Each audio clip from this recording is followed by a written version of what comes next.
दशावतार या मूवीचं teaser release झालेलं आहे आणि नाही रिलीज झालं असतं तरच बरंच झालं असतं बघा, कारण की एवढं भारी टीझर.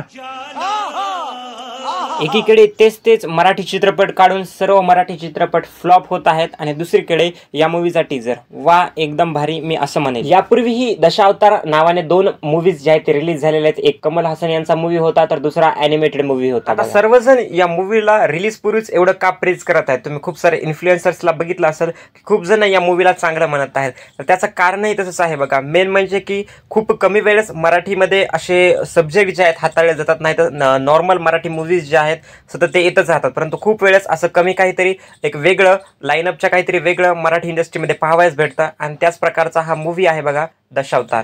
परत एवढं जास्त एज असूनही दिलीप प्रभावळकर या चित्रपटामध्ये लीड भूमिकेमध्ये आपल्याला दिसणार आहेत बघा. वरदून मूवी मधला जो बॅकग्राऊंड स्कोअर दिसत आहे, म्युझिक दिसत आहे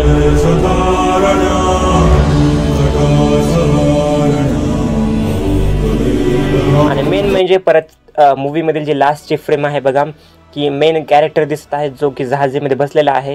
ते लास्टवाली फ्रेम देखील खूप भारी दिसत आहे. ओव्हरऑल ट्रेलर खूप टीझर जे आहे खूप प्रॉमिसिंग दिसत आहे. मी तरी या मूवीसाठी एक्सायटेड आहे बघा. तुमचंही मत नक्की या ट्रेलरबद्दल टीझरबद्दल मला कमेंट सेक्शनमध्ये कळवा. थँक्यू.